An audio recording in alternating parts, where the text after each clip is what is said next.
প্রাইমারিতে যাচ্ছে, primary clarifier বলে, ওইটা হচ্ছে ওইটা। ওইখান থেকে সরাসরি আমার ট্রিকলিংয়ে আসছে। ট্রিকলিংয়ে কন্টিনিউ একটা পাম্পের সাহায্যে ট্রিকলিং মানে পানিগুলো কী বলে ঝর্ণার আকার পড়তেছে।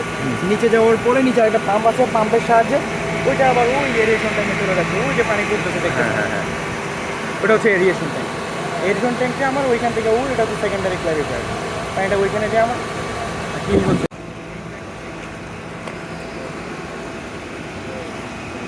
ওদিকটা শুরু করো ব্রিফিং।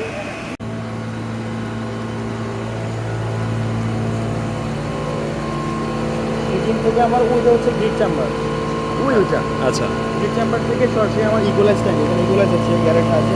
এটা পাম্প বন্ধ নাকি? ইকুয়ালাইজ থেকে আমার সরাসরি প্রাইমারি ক্লারিফায়ার। এটা আরেকটা ডিপ। হ্যাঁ, প্রাইমারি ক্লারিফায়ার আসার পর এখান থেকে ডেভার্টিক্যাল করছে আমার এই আছে।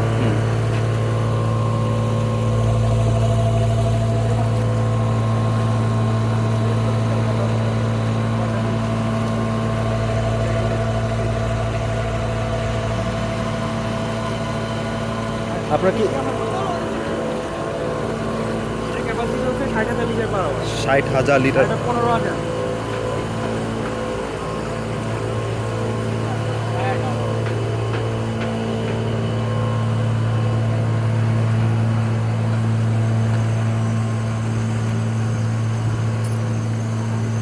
আমরা অনেক জায়গায় পড়েছিলাম যে এখান থেকে যখন প্রাইমারি ক্লিয়ারিফিকেশন হয় তখন এখান থেকে আবার একটু স্যাম্পলিং নিয়ে এসে বিওডি সিওডিটা মেজার করা হয়। এটা আপনারা কি করেন নাকি করার প্রয়োজন হয় না? আমরা হচ্ছে যে আমরা ইকুয়ালাইজেশন ট্যাঙ্ক থেকে আমরা পানির স্যাম্পল কালেক্ট করি। আচ্ছা আচ্ছা। ইকুয়ালাইজেশন থেকে আমাদের বিওডি সিওডি মেজার করা হয়, কী পরিমাণ আছে না আছে এগুলো দেখা হয়। তারপরে ওইখান থেকে আমার প্রাইমারি ক্লারিফায়ার আমরা করি না, এই রিয়েশনে যখন নামে তখন এইটাতে আমরা বিভিন্ন মেজার করি।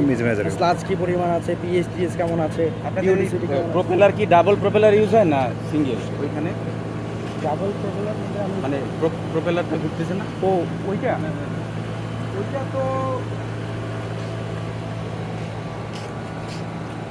মানে ওইখানে তো আছে, আমি তো বুঝতেছি। ওইখানে তো প্রপেলার দিয়ে ঘোরা হচ্ছে না, মানে কোনটা? একদম ফার্স্টে। হ্যাঁ এটা কি ডাবল সাইড হ্যাঁ প্রপেলার? স্যার, ওটা হলো আমাদের ইকুয়ালাইজেশন ট্যাঙ্ক। ওখানে যেমন এটা আপনার যে ডিফিউজার দেয়